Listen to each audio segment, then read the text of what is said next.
All right, everyone, welcome back into another NBA DFS video. We have you guys covered here with this Sunday slate. It's a 5-game slate that has been turned into a 4-game slate because Dallas, I guess, can't operate in the cold weather, or they didn't like how Luka beat up on them last night. I don't know. They're not going to play that game tonight. So 4-game slate, which kind of makes the slate more difficult because it looks like we're going to be playing a lot of the Phoenix Suns value. And so what's your kind of initial thoughts for the slate? Yeah, looks like a fun one here. Obviously, we're touching pre-stream. Phoenix looks super good as a team. I think San Antonio as well. So lots of great spots in tournaments, but excited to break this one down. Yeah, we can just kind of jump right into it with the opening game here. We'll start with the Pelicans here. So Trey Murphy probable, and then we do have Alvarado questionable. I don't think that really changes too much. I'm a little bit shocked at the ownerships that we are getting for the Pelicans. And I think it's mostly just due to the fact that this game is projected to be a pretty high scoring game. And with the Pelicans, it's like we don't always know who's going to go off, but we do know that there are some pieces that will go off. Is there anyone that really stands out to you here for the Pelicans? Yeah, I think it's kind of just been the Trey Murphy show for us here at Occupy. I think he looks great here once again. Pretty chalky on FanDuel, but he's had a great ceiling in tournaments. So love Trey Murphy. And then Derek Queen as well. Did want to talk about him. I think he looks okay. So I'm okay there on Queen. And then Zion's been a guy I'm not been getting to a bunch. I did want to hear your take on Zion as well here. I mean, I'm fine getting to some pieces of him. Like, I'm fine really just getting to like one of the Pelicans players. I wouldn't even mind setting like a rule for that as well, just trying to chase the upside for one of the players because, typically speaking, one of them is really kind of going for 6 or even 7x. So I don't mind that. I have no clue who it's going to be really on a per night basis. So Yeah. that's kind of the approach I take, but I want more players. It sounds weird. I liked it when like Jordan Poole was out or Zion was out. Then it was like really easy to go in on a specific player because you knew who the correct play was. Where right now it's just like throwing some darts. Yep, agreed. I just did want to mention Sadiq Bey. He's coming off a Yeah. very good game. 4% owns. I think I'm kind of with you. I probably would set a rule. I wouldn't want to go like heavy Pelicans if I'm playing Sadiq as well. So I'm with you on that. Yeah, he's interesting because he has had a pretty high floor for the most part. It's just he's had some really massive games mixed in there as well. It's just the floor is a little bit too low, but the ceiling's pretty high, so he is still appealing. I don't mind chasing that. It's just if he was averaging like 32 fantasy points instead of like right around 28, recently with everyone healthy, be a little bit more in play. But he's pretty cheap on DraftKings specifically, so I don't mind that. And he is, what is he, the best value right now? So really not a terrible play there for the Pelicans. But we'll jump on in here to the Spurs, and the Spurs are pretty healthy. I mean, Cornette could end up sitting. That's kind of it in terms of players that get minutes. He is projected for 21 right now. Do you think that if he's like, would there be any value to get to if he sits, or is that just something we don't really need to worry about at all? I think potentially, the fellows have talked to Kelly Olynyk a couple times when he's been out, but I think for the Mhm. most part, doesn't affect too much outside of him. So I think Wemby obviously looks great either way. So I think he's kind of not affected. And then I did want to hear your take here on Stephon Castle, super chalk both sides. Fox is half the ownership. I kind of lean Fox in tournaments at the current ownerships, but what's your take here with Mhm. the studs for Simpson?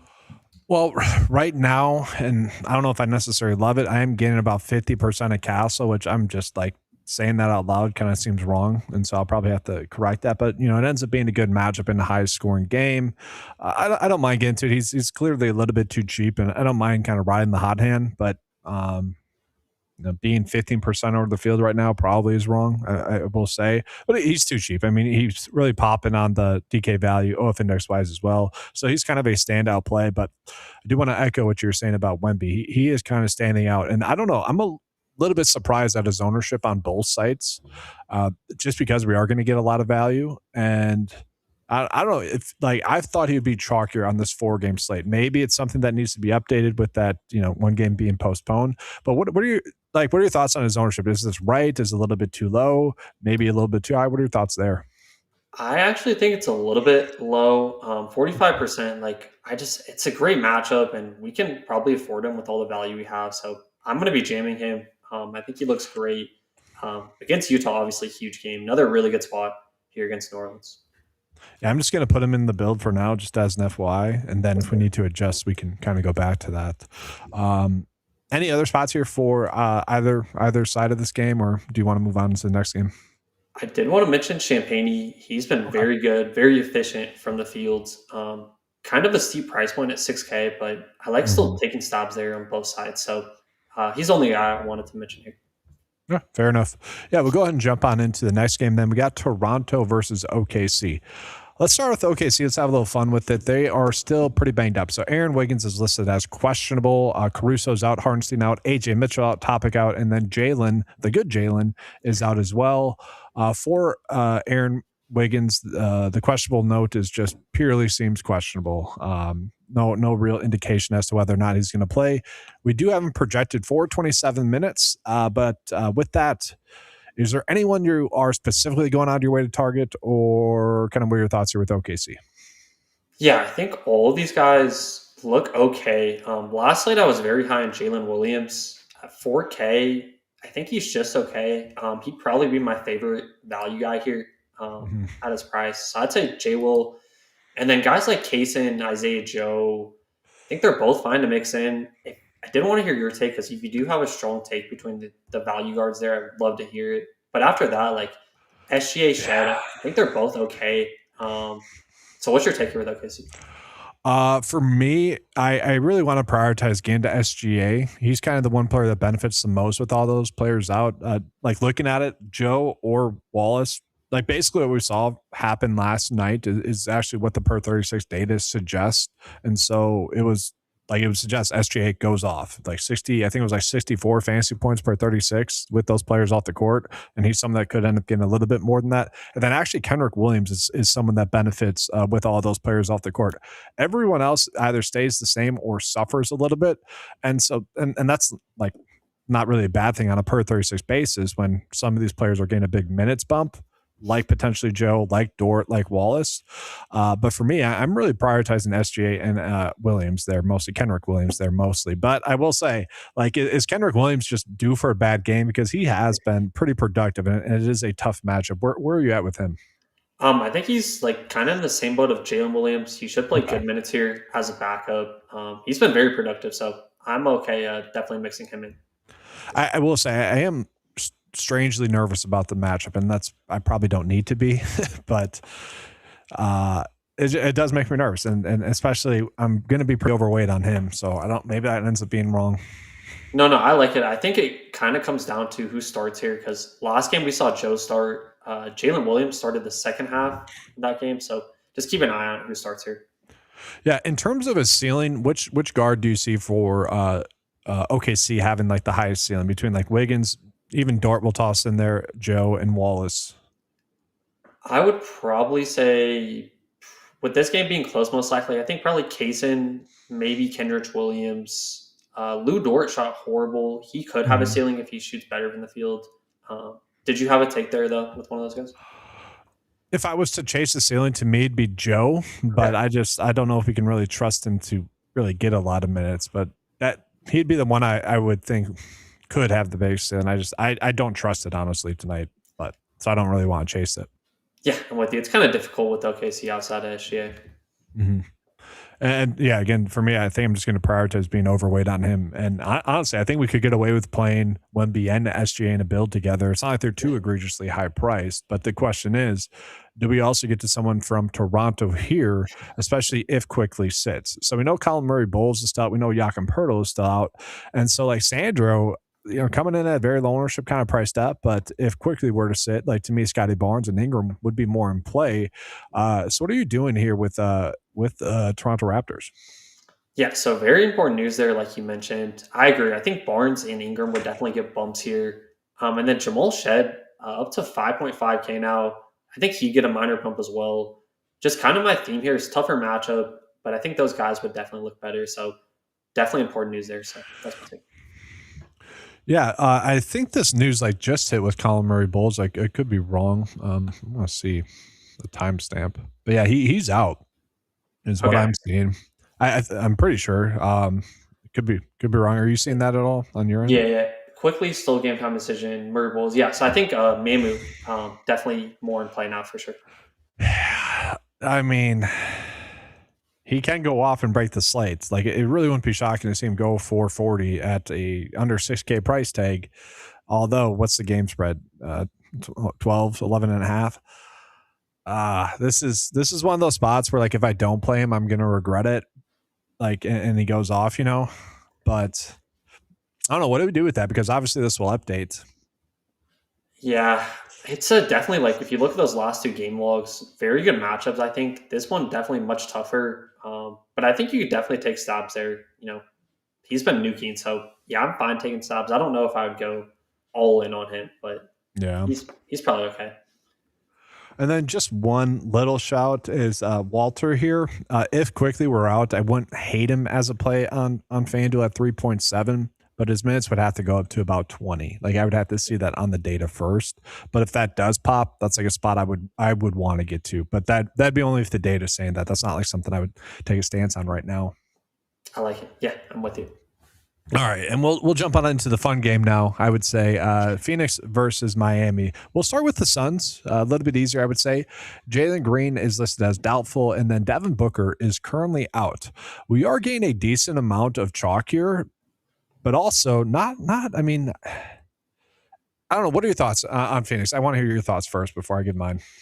No, you're good. I think it's a pretty good spot without D-Book here, without Green. Pretty good matchup, pretty good tempo. So I'm pretty good eating most of the ownership here, in particular the guards. I think Allen, Gillespie, Goodwin all look great. They should all get pretty good minutes here. So fine eating the chalk there. The rest of the team, though, I did want to ask you about Brooks, Mark Williams. Who do you like here from Phoenix? Well, no. I'm not going to let you get off on that too easy. What? do you have a specific take on like which guard you want to get to the most, or like between like Gillespie, Brooks, Allen, even O'Neal, Goodwin? Do you have like a preference as to which one, or is it just trying to get to a decent amount of them? If you made me pick two, Eric, I would probably be Grayson and Goodwin. I think Okay. Gillespie's a little bit overowned. I still think he's a great play, but I'm getting more of Allen and Goodwin. So that's Okay. probably how I'd go with that. Yeah. Fair enough. Because for me, I feel like I don't really. I don't want to say I don't care, but I know I want to get to like 2 or 3 Suns players, whoever that ends up being. I feel pretty confident that they're going to end up, at least being able to produce. My issue is like it could be a good one night, it could be a Grayson Allen night, it could be a Gillespie night, it could be a Brooks night. I don't feel comfortable in being able to predict that. Maybe they all hit value, and heck, maybe Royce O'Neal gets hot. Like this ends up being a good spot for all of them. I just can't confidently say it's going to be 3 of them or 2 of them. But I would agree with what you're saying. Like, who would you want to be prioritizing? I could easily see it being a good one night, and if you're overweight on him, he could end up being like that. Could end up being the winning approach. Yeah. I was going to ask you one more question here. If you're running one lineup with Phoenix, would you be comfortable with running all 3 of those guards in one lineup? I think it would depend on the lineup. Like Yeah. if we are trying to play like SGA and Wemby in a lineup, I think I would rather try to punt to some of the value for Phoenix more so, and so maybe just like one of them, maybe like just Allen. I think it really just depends on roster construction, but I would be fine with it. Like I wouldn't change anything if that's how it's working out, but I don't know if I'm necessarily going out of my way to do that either. Like I think they're a starting point, and Yeah. then if you have to pay down for someone, like if I have to go from Colin Gillespie to Grayson Allen, I'm fine with that. Or if I have enough salary left over to pay off 2 Dylan Brooks from someone else, I like doing that as well. I'm with you. I think 2 would probably be the most optimal route for me. You could go all 3, but we have a bunch of good other card plays tonight, so I'm with you. And then we did get someone saying Oso here. What are your thoughts there? So he's projected to get about 24 minutes. Pretty decent value on DraftKings. I would say on FanDuel, a little bit tougher to get to at his price. But any love for him? Yeah, also sub 4K here, 8% owns. Everyone's going to Mark Williams. In the same right, you could argue Oso could come off the bench and crush. So I actually like the shout there. So I'm with it. Super cheap, maybe a pivot off of Williams. So I like it. How about you? Mm-hmm. Yeah, I think I'm fine with that. I wouldn't talk anyone out of it. He's someone that, more of a shoulder shrug play. If I'm closing on my belt, I'm happy to get to him. I will say there's other center plays I would rather get to, but again, if the roster construction kind of leads someone to that, I'm fine with it. Yep, agreed. All right, so we'll jump on into Miami then. So Miami. So Mitchell is out, Hero is out, Rozier is out, Ware is out, Andrew Wiggins likely to play, Powell questionable. And I'm kind of on the thought process that Powell will end up sitting on the back end of a back-to-back here. And so if that happens, I think Hawkes becomes more appealing. I think Wiggins becomes more appealing. But where are you at here with Miami? Yeah, so Bam coming off a huge game last night. I think he's fine both sides. Definitely not nearly as high as I was on him yesterday. And then, like you mentioned, I agree. I think Norm probably misses here. I think Hami Hawkes could get a bump as well. Wiggins, Hawkes. And then I did want to ask you about the value here. Drew Smith getting no ownership over on DK. I think he's interesting again, man. He's just super low owned and should be a pivot off the Phoenix guy. So that's kind of my hot take is Drew Smith down here for cheap. I'm right there with you, especially just on this slate as well. Like this is one of those spots where I do think we can pay up for some of the studs. Like again, Wemby, SGA, I think Bam kind of applies tonight as well as a stud. And so I like getting to Drew Smith. I think it opens up a lot. Obviously coming in off of a good game yesterday. And if that news kind of breaks the way that we think it's going to, he's going to be pretty appealing. I don't really get the ownership here, especially given how, of a decent value he is on the slate. So that's strange to me. Fontecchio almost kind of let people down last night, but then kind of came through a little bit at the end.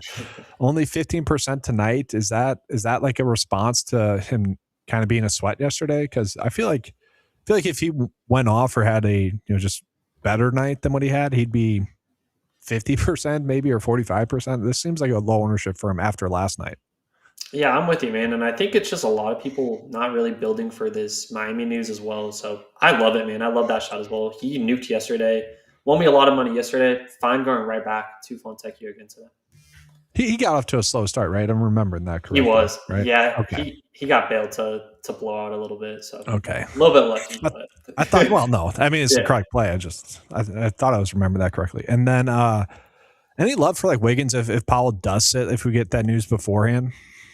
Because he's been playing pretty well recently. It's just he doesn't necessarily benefit like on a per 36 basis with Powell off the court, but he does feel too cheap. Yeah, totally fine with Wiggins. Doesn't project off the page, but he just gets the value, man. That's kind of how I put Wiggins. He's a guy that gets in there, does his job, gets the value. So I'm fine with it. Right. And then just calling out this comment here. So we got confirmation that Aaron Wiggins is going to be active, Luke Cornett, Alvarado, and Trey Murphy all in. So kind of makes Aaron Wiggins a little bit more in play and Cornett potentially in play there. Yeah, great. All right, so we'll jump on into Brooklyn versus the LA Clippers here. So Brooklyn's kind of in a weird spot where Clowney's out, Cam Thomas is out, and Nolan is also out as well. And so Danny Wolf is someone that is kind of popping as a value play, priced at $4K. Are you getting to him at all? Yeah, I actually do kind of like him. He's kind of like Drew Smith. I think he's partially under-owned. So 4K flat. He hasn't been like the greatest when he's been chalk, but fine getting back there. So I'm with you on Wolf. I like him. Yeah, and then any other plays here for Brooklyn? I know Porter's getting a little bit of chalk. Claxton is a little bit more appealing on FanDuel. But to me, everyone else is just like, hey, okay. Like if I get to Demon, I'm fine with it. If I get to like even Powell at his price, I'm kind of okay with it. What are your thoughts there with the rest of the Brooklyn Nets? Yeah, I'm kind of on the same lines as you. MPJ, always fine to get to sub 8K. After MPJ, I don't really like Claxton in this spot. So it's mainly just Wolf and MPJ here. All right. So I think we can just jump on into the other side of this game then, jumping on into the Clippers. So the Clippers, the biggest piece of news is we're waiting on is going to be with Kawhi Leonard. So let me just find his status. Just listed as questionable with an illness and a left knee contusion. Kind of, oh well there. We do have him projected for 29 minutes. Obviously, him sitting or playing does change a decent amount of this small 4-game slate. Do you see any spots here with this Kawhi spot at all? Like, but if he sits, if he plays? I think it's definitely obviously more impactful if he misses. James Harden is the guy I want to talk about here. 32% projected ownership on FanDuel. I I like him. It's tough to get to him with all the great guard plays on DK. Did you have a Yeah. hot take there? It's hard, man. No, because he's still fine if Kawhi plays. Yeah, I wouldn't mind getting to Jordan Miller if we knew that Kawhi was going to sit. It's like risky though. Like they're just not giving anyone really minutes except for James Harden, and even Kawhi at like 29 minutes, still not all that much. It just feels like a spot we should plan for, but at the same time, like there's not really plays I need to get to, like most plays in here. Like if he sits and you're playing him, like you're trying to adjust to get to like Michael Porter and maybe James Harden. Like it's not a good player pool to choose from if he sits. 100%. And it's a low game total. So I think Harden's probably the best one. Like, I think that can get there even in a bad game total. So it's pretty much just Harden for me. Even if Kawhi misses, like Collins, probably correctly priced. Miller, I think, is probably overpriced even with Kawhi out. So I'm with you. Okay. And then we did get some comments coming in saying that Powell is now probable. Okay. And then we also have quickly upgraded to probable. So shifts a little bit of maybe what we're looking at for Miami. For Toronto, it does make them a little bit tighter in regards to who we can be on. I'm going to refresh the data just to see if like the Sandro news is different at all. But we can go ahead and kind of get into the first look build here. Is there anyone that you specifically want to start the build off? I have Wemby in there. We can take him off if you didn't like that. No, I love it. Let's keep Wemby in there. Okay. Let's look at value here. I'm gonna go with the loan play. We both love Drew Smith. I have Drew Smith as the best value play in the entire slate. So let's just plug him in for now. Yeah, I think even with Powell, being probable, that doesn't really change his appeal. His appeal is somewhat packed into his price tag, but also just coming in off of a good game last night, should be able to get 6x, I would say. Like that's not too crazy. Very, very solid DK value rating. So I'm with you there. I want to try to get up to SGA. I'm okay if we can't make it work, pivoting off of him. Or are you fine kind of putting him there now? If we need to adjust, we can. Yeah, for sure. We can see. We can plug him in. Okay. So let me flip this around then. Okay. And then let's just plug in Grayson at small. Can we plug him at small forward? Sure. Okay, let's do that. Yeah. And then after that, I do feel like we need to get to some sort of shooting guard value that we have. So it'd be Wallace, even Castle. I mean, I know price tag's not that cheap, but be okay with that. We have Goodwin, Dort, Larson, Joe. Did you have a lane there? I think Kaysen or Goodwin, I think are both good value guards. Did you have a preference there? I like Jordan Goodwin. I don't think it's as safe, but I think he has a little bit more upside. So let's say probably okay. Especially since we don't have Gillespie, I think those guys make sense. You're right. That's a good call. Yep. And then power forward wise, so just sort it by that. Wiggins is a good value. Bay is someone that you mentioned you liked. He's popping up a little bit more now as a good value. And then just in terms of OF index wise, Barnes, Zion. So not really sexy for the power forwards. We could punt to like someone like Danny Wolf. We got Kendrick Williams down there, Fontecchio down there, Jaquez. Some interesting options though. Yeah, I'm honestly fine with Wolf, Fontecchio for cheap. I think those guys are probably preferred since we need some salary. Which one? Or both of them? Let's go Wolf for now. I think he's a little bit safer with Powell in. And then I did just want to take a quick peek at the center position here. I want to see Sandro. Is he popping up more? He is as a value now, still not getting too much ownership. So could be a decent leverage spot there, just especially if someone doesn't want to play Wemby. Yeah. You like Kendrick Williams? I just saw a chat about him.